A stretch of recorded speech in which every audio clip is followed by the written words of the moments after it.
Hello dear student, बहुत बहुत स्वागत करता हूँ आपके अपने यूट्यूब चैनल साधु परम एग्जाम स्टडी में।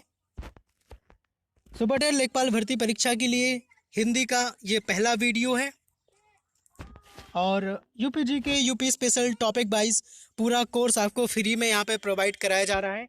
आपको यूपीजी के की 3 वीडियो का लिंक जो पहली क्लास हो चुकी हैं उनका डिस्क्रिप्शन में मिल जाएगा, आप लोग चेक कर लीजिए वहाँ से। अगर वीडियो पसंद आए तो लाइक कर देना, आपके एक लाइक से बहुत मोटिवेशन मिलता है। और दोस्तों, वीडियो स्टार्ट होने से पहले एक पेन एक कॉपी हाथ में ज़रूर ले लीजिएगा, क्योंकि एग्ज़ाम टाइम पे आपका अपना नोट्स वॉरन बीटा साबित होता है। तो चलिए स्टार्ट करते हैं बिना टाइम वेस्ट किए हुए। आज हम हिंदी के पहले टॉपिक के बारे में बात करने वाले हैं। हमने पहला टॉपिक स्टार्ट किया है शब्द एवं उसके प्रकार। दोस्तों, बहुत ही सिलेक्टेड कंटेंट मैं आपके लिए लेके आता हूँ और आप लोग मन से पढ़ाई करिए। आशा करता हूँ कि इन्हीं में से डायरेक्ट सीधा का सीधा एग्जाम में आपसे पूछ लिया जाए। सबसे पहले बात करेंगे शब्द की। अर्थ के स्तर पर भाषा की सबसे छोटी जो इकाई होती है उसे हम शब्द कहते हैं।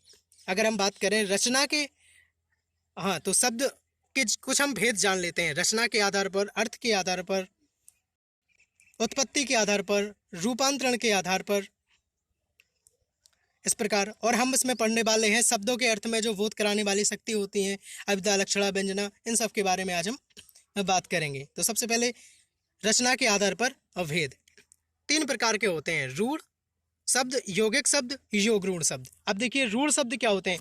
रूढ़ शब्द वो होते हैं जिनका कोई खंड ना हो सके। जैसे कि वैसे ये प्रायः इनकी एक ट्रिक होती है, ये प्रायः 2 शब्द के बने होते हैं। जैसे हाथी हुआ, साथी हुआ, या कुछ भी ऐसे 2 शब्द का, जल हुआ या पानी हुआ। अगर हम इनका कोई खंडन नहीं होता, अगर खंडन का करते हैं तो इनका कोई शब्द, इन शब्दों का कुछ अर्थ नहीं निकलता है। जैसे कि हाथी है और हाथी में अगर हम हा धन ती करेंगे तो हा का कोई अलग से मतलब नहीं निकलेगा। इसलिए दोस्तों, रूढ़ शब्द ऐसे रूढ़ शब्द हो जाएंगे। अगर हम बात करते हैं यौगिक शब्द की, यौगिक शब्द कैसे होते हैं आपके?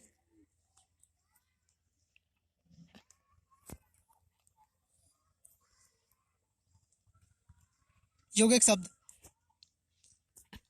दो दो सार्थक खंडों में इनका जो है वो निर्माण होता है। आप देख लीजिए, जैसे विद्या, धन, आलय, तो यहाँ पे हो गया विद्या, विद्यालय। अब विद्या एक अलग मतलब होता है, आलय का एक अलग मतलब होता है, इसलिए विद्यालय।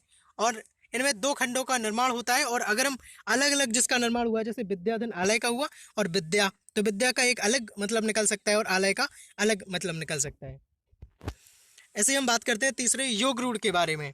सामान्य अर्थ त्याग कर कोई विशेष अर्थ ग्रहण करते हैं। जैसे कि लंबोदर हुआ, गणेश हुआ, दिनकर हुआ। ऐसे योग रूढ़ शब्द बहुव्रीहि समास भी होते हैं।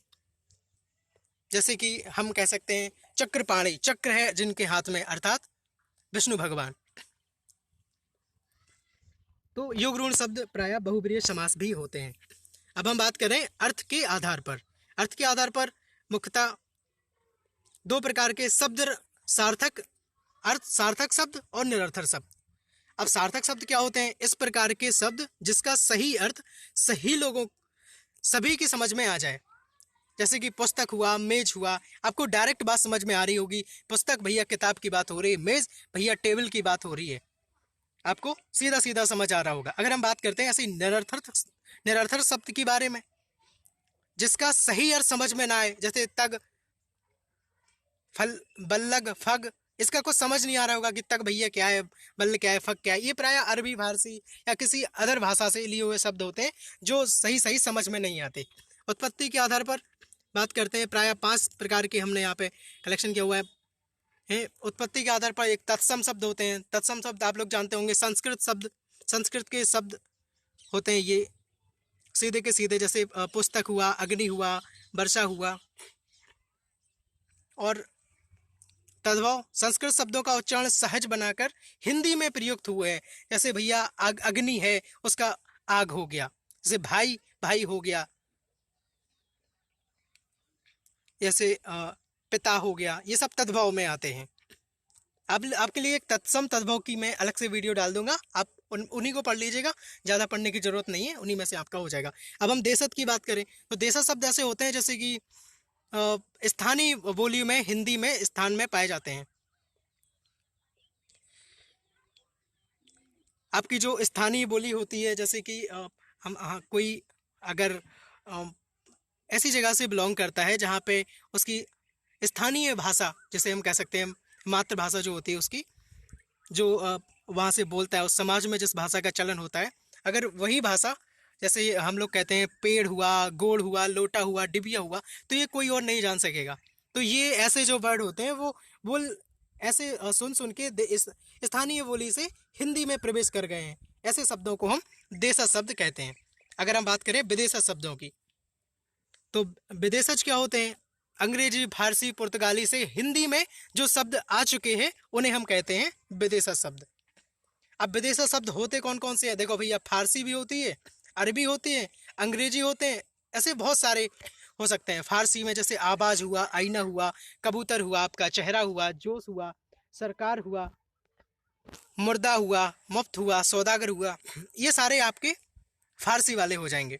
अरबी की अगर बात करें तो आदमी, इनाम, किताब, कर्ज, मजबूर, कीमत, फैसला, कुर्सी, किस्मत, ये आपके सारे अरबी के हो जाएंगे। अंग्रेजी में कॉलेज, स्टेशन, रेडियो, साइकिल, ये सारे, पोस्ट कार्ड, मशीन, सब अंग्रेजी भाषा के शब्द हैं। ऐसे ही संकर की बात करें तो ये दो भाषाओं से मिलकर बने होते हैं, प्राय विदेशी भाषा प्लस हिंदी भाषा। जैसे रेल गाड़ी, रेल जो है वो इंग्लिश शब्द है, रेल गाड़ी अपना हिंदी वाला शब्द है, तो हम ये इसमें बन गया रेल धन गाड़ी, तो रेलगाड़ी बन गया। टिकट घर, टिकट आपका जो है अंग्रेजी शब्द है, और घर जो आपका है वो हिंदी शब्द है, तो टिकट धन घर बराबर टिकट घर बन गया, एक सीधा वर्ड। परीक्षा वोट बन गया, ऐसे ही काला बाजार। ऑपरेशन कक्ष, ऑपरेशन अंग्रेजी है और कक्ष जो है आपका हिंदी भाषा का शब्द है, इसीलिए आपका ऑपरेशन कक्ष सीधा बन गया, जैसे हम इंग्लिश में ऑपरेशन थिएटर बोलते हैं।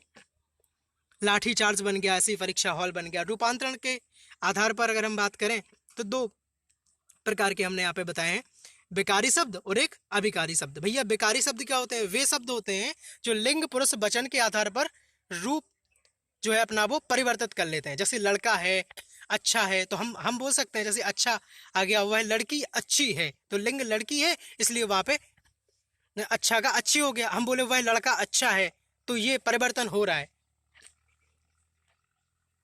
अभिकारी शब्द कौन को होते हैं? अभिकारी वे शब्द होते हैं जो अपना क्या करते हैं, लिंग पुरुष वचन के आधार पर रूप अपना परिवर्तित नहीं करते। ऐसे शब्दों को अव्यय भी कहते हैं। जैसे आज, यहाँ, वहाँ। अब हम बोले आज वहाँ गर्मी थी, तो नहीं परिवर्तन हुआ। आज वहाँ सर्दी थी, कल वहाँ गर्मी होगी, तब भी यहाँ पे कोई परिवर्तन जो है वो नहीं हुआ है। ऐसे हम बात करते हैं। अब ये तीन जो शक्तियाँ हैं अर्थ का बोध कराने वाली, वो आप पढ़ लीजिए, क्योंकि कई बार ऐसे एग्जाम में इनसे बहुत सारे क्वेश्चंस बन जाते हैं, और मुझे लगता है ऐसे क्वेश्चंस बनते भी रहेंगे। बात करते हैं अभिधा की। शब्द के सामान्य अर्थ को बताने वाली शक्ति को अभिधा कहते हैं। जैसे कि हम सब जानते हैं कपि का सामान्य अर्थ होता है बंदर, तो सीधा मतलब ये अभिधा में आ जाएगा। लक्षणा की बात करते हैं तो सामान्य अर्थ को छोड़कर उससे संबद्ध किसी अन्य अर्थ का जो बोध कराए, तो वहां पे लक्षणा आपकी हो जाएगी। जैसे कि सागर पर नगर, तो एक अलग बात हो गई ना। व्यंजना, व्यंजना की अगर हम बात करें तो सामान्य और संबद्ध अर्थ को छोड़कर विशेष अर्थ का बोध कराए। जैसे कि आपने अभी पढ़ा है योग ऋण शब्द में, हम लोग निकाल लेते हैं। योग ऋण शब्द में पढ़ा है आपने कि लंबोदर अर्थार्थ गणेश, लंबा है उधर जिनका। ऐसे बहुब्रीहि समास में भी ऐसे ही होता है। ऐसे ही ठीक प्रकार से व्यंजना में हम देख सकते हैं कि सामान्य और संबद्ध अर्थ को छोड़कर विशेष अर्थ मतलब किसी और अर्थ का बोध कराए, वहां पे आपका माफी चाहूंगा, व्यंजना हो जाएगी आपकी। सब्सक्राइब कर लेना, अगर वीडियो अच्छा लगा हो तो लाइक कर लेना, आपके एक लाइक से बहुत ज़्यादा मोटिवेशन मिलता है। साधु परम एग्जाम स्टडी को सब्सक्राइब कर लेना, एंड थैंक यू दोस्तों।